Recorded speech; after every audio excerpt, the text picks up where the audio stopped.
Diduga jadi korban pelecehan seksual oleh tokoh agama inisial AJ pas berado di acara keagamaan.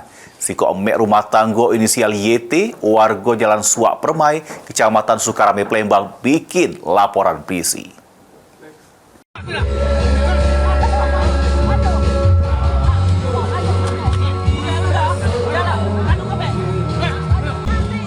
Siko emek rumah tangga inisial YT warga Jalan Suak Permai, Kecamatan Sukarame, Palembang, ngadu ke siko tokoh keagamaan inisial JN alias AJ ke Polrestabes Palembang.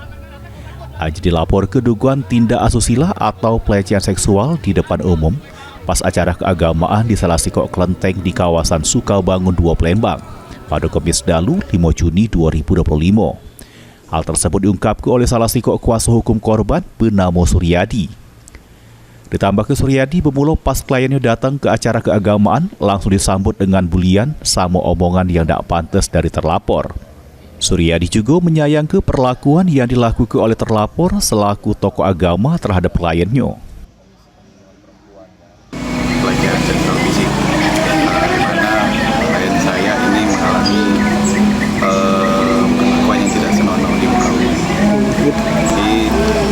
Di SPKT Polrestabes kita melaporkan inisialnya Haji, mana di tanggal 5 itu kita ada kayak di acara keagamaan itu di daerah Sukabangun. Nah, ketika klien kita datang itu langsung disambut dengan bulian,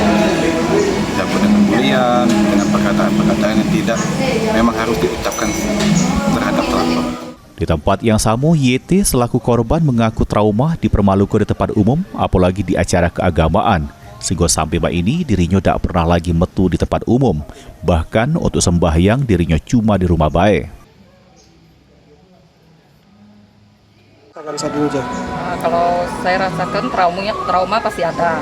Saya ngerasa dipermalukan di depan umum. Jadi saya ngerasa kalau saya hadiri ke suatu pesta atau apa, saya trauma gitu. Nanti diperlakukan seperti itu lagi gitu. Untuk Cecep gimana? Akhirnya masih beribadah nggak? Apa beribadahnya di rumah saja sekarang? Saya di rumah saja. Sampai sekarang saya belum nongol di tempat umum tuh belum. Belum sampai sekarang belum ada. Dari pihak yang melecehkan, apakah ada upaya itikad baik, Nggak ada. Sementara itu dikonfirmasi via telepon, terlapor AJ menyangkal kalau sudah melakukan pelecehan, karena pas itu dirinya cuma mendorong bukan memegang. Heru Wahyudi, PAL TV.